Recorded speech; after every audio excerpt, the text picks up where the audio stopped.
প্রতিদিনের ব্যস্ততার মধ্যে আমরা রাস্তাঘাটে চলতে গেলে হামেশাই অনেক মানুষ তাদেরকে দেখতে পাই যারা রাস্তার মধ্যে বসে থাকেন। অনেকে কারোর সাথে কেউ কথা বলেন না, অনেকে তাদের সাধ্যমতো চেয়ে তারা খাওয়া দাওয়া করে, এভাবেই তাদের জীবনটা যাপন করে।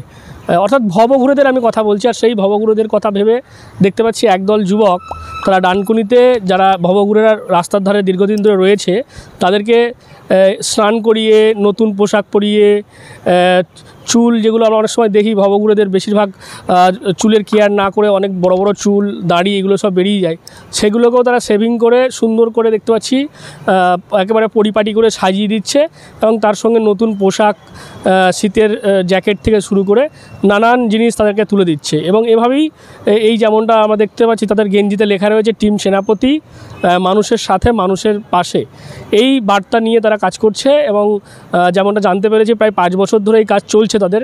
আজকে আমরা রাস্তাতে তাদেরকে পেয়েছি, এভাবেই দেখতে পাচ্ছি। এই দেখতে পাচ্ছেন তাকে, এই যে ভবঘুরে ব্যক্তি, তার নাম ঠিকানা হয়তো কেউ তারা জানেন না, কিন্তু তারপরও কোথাও গেলে পাশে দাঁড়িয়ে এইভাবেই নতুন স্নান করিয়ে দেওয়ার পর, চুল দাড়ি কাটার পর নতুন পোশাক তারা পরিয়ে দিয়ে তাদেরকে একেবারে পরিপাটি করে সাজিয়ে দিচ্ছে। এবং এভাবেই আমরা দেখেছি এর আগে অনেক মানুষ তারাও এরকমভাবে কাজ করেন, ভবগুরুদেরকে তাদের নতুন একেবারে লুকস দেওয়ার চেষ্টা করেন, কিন্তু তারপর থেকে আবার সেইভাবেই তাদেরকে থাকতে হয়। এখানে টিম সেনাপতির অনেকে রয়েছে, একটু আপনার সাথে কথা বলি। এই মানে কি করছেন আপনারা আজকে? করছি আমরা মেনলি মানুষের পাশে, মানে টিম সেনাপতি। আমার নাম প্রবীণ সেনাপতি। তো উদ্যোক্তা ফার্স্ট আমিই ছিলাম। আমি ফার্স্টে আমার মাথায় আসে যে এদের জন্য কিছু করতে হবে, বন্ধুবান্ধবের সঙ্গে আলোচনা করি। তো তাদের সঙ্গে আলোচনা করে প্রথম থেকে বেশি সাড়া পাচ্ছিলাম না। বিগত আজকে মাসখানেক, বছরখানেকের মধ্যে আমরা মোটামুটি ভিডিও করতে ছাড়ি ফেসবুকে, তো তার থেকে অনেক সাড়া পাই এবং এমন সাড়া পাচ্ছি। তো আশা করছি এইভাবে যদি সাড়া পেতে থাকি তো বিগত বছর থেকে মানে প্রতি মাসে আমরা 4টে করে প্রোগ্রাম, প্রতি 4টে রোববার। এটা যদি আমরা কোনো ফান্ডিং নাও পাই, আমাদের ইচ্ছা আছে আমাদের যেসব বন্ধুবান্ধব আছে তারা যে স্যালারি থেকে কিছু দিয়ে সাধারণ মানুষের পাশে আমরা সবসময় থাকতে চাই। আজকে কী করলে?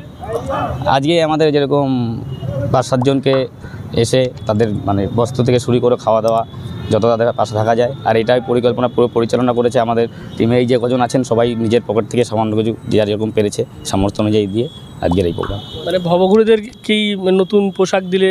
তাদের দেখলাম চুল দাড়িগুলো কেটে দিলে। হ্যাঁ, তাদের চুল দাড়ি কেটে দিলাম, কারণ তাদের তো কেমনি তাদের যে অবস্থা, শারীরিক যেগুলো অবস্থা, এই থেকে তারা আসতে, মানে এখন যদি এইটা করা চালু করি হয়তো আমার অনেক কিছুদের জন্য করে দিতে পারবো না, কিন্তু এরা শারীরিকভাবে কিছুদিন ভালো সুস্থ থাকতে পারবে। কারণ এই যে অবস্থা, কারো ঘা হয়ে গেছে, ইনফেকশন হয়ে গেছে, তো চুল দাড়িগুলো কেটে দিলে বা একটু পয়সা রাখা গেলে যদি তারা কিছুদিন একটু জীবিত থাকতে পারে, এই উদ্দেশ্যে।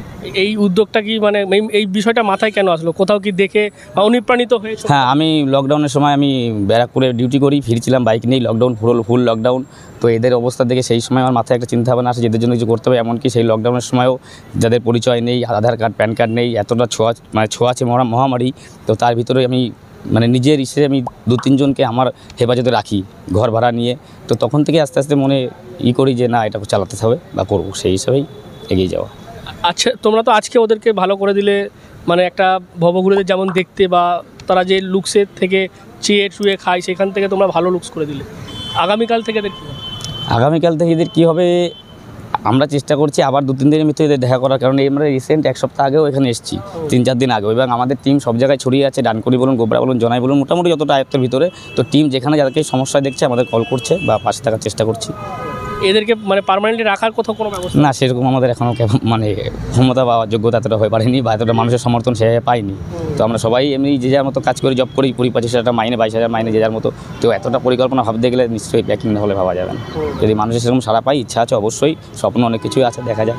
এটা কি শুধু হুগলি জায়গাতেই তোমরা কাজ করবে না এর বাইরেও? না, আমাদের ইচ্ছা আছে ওয়েস্ট বেঙ্গল জুড়ে কাজ করার। এভাবেই মানুষের মেনলি কি ভবঘুরেদের উপর কাজ করছো না আরও অন্যান্য? ভবঘুরে না, যারা মানে যারা গরিব দুস্থ বাচ্চা, যাদেরকে কেউ নেই বা রাস্তাঘাটে দেখা যায় যে মায়ের কোলে 2-3টে বাচ্চা করে ঘুরছে, ভিক্ষাবৃত্তি করছে, এদের পাশে মোটামুটি যারা অসহায়, সমাজ থেকে পিছিয়ে পড়েছে, তাদের সব পাশে থাকছে। কী নাম বলে তোমার? আমার নাম প্রবীণ সেনাপতি। তোমাদের টিমের নাম? আমার টিমের নাম টিম সেনাপতি। তো বুঝতেই পারছেন টিম সেনাপতি তারা ডানকুনিতে আজকে এই সমস্ত যারা ভবঘুরে তাদেরকে তাদের যে অবস্থায় তারা ছিল, যেমনটা তারা বলছে যে যেভাবে অগোছালো অবস্থায় ছিল, নোংরা কাপড় পরেছিল এবং চুল দাড়ি অনেকটা বেড়ে গিয়েছিল, যার ফলে তারা রোগাক্রান্ত বা তারা অসুস্থ হতে পারতো, সেই জায়গা থেকে তাদেরকে আজকে স্নান করিয়ে দাড়ি চুল কেটে নতুন পোশাক দিয়ে তারা আজকের মতো কিন্তু তাদের যে কর্মসূচি সেটা শেষ করলো। কিন্তু প্রশ্ন হচ্ছে এই মানুষগুলো যারা ভবঘুরে যে অবস্থায় থাকে সেই অবস্থা থেকেই কিন্তু তাদের যে ভবঘুরে লুকস অর্থাৎ একটা যেমন লুকস হওয়া উচিত সেই রকম অবস্থায় থেকে তারা কিন্তু এই যারা পথচারী রয়েছে বা গাড়ি চালক রয়েছে তাদেরকে হাত পাতলে তাদেরকে সাহায্য দেয় এবং সেই সাহায্য নিয়ে তারা কিন্তু জীবনযাপন করে, প্রতিদিন তারা খাওয়া দাওয়া করে। এবং তাদেরকে যদি এরকম নতুন পোশাক পরিয়ে দেওয়া হয়, নতুনভাবে চুল দাড়ি কেটে নতুন লুকস দেওয়া হয়, তারপর থেকে কি তারা চাইলে সেই সাহায্যটা পাবে?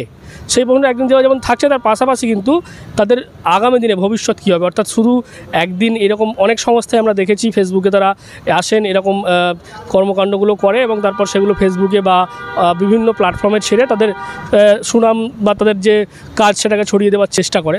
কিন্তু তারপর দেখা যায় এই মানুষগুলো তারা কিন্তু আবার সেই রাস্তাতেই থাকেন এবং আবার তাদেরকে সেই একইভাবে চেয়ে বা এইভাবেই জীবনযাপন করতে হয় সারা জীবনের মতো, বা একেবারে পার্মানেন্টলি কোনো কিন্তু সলিউশন হয় না।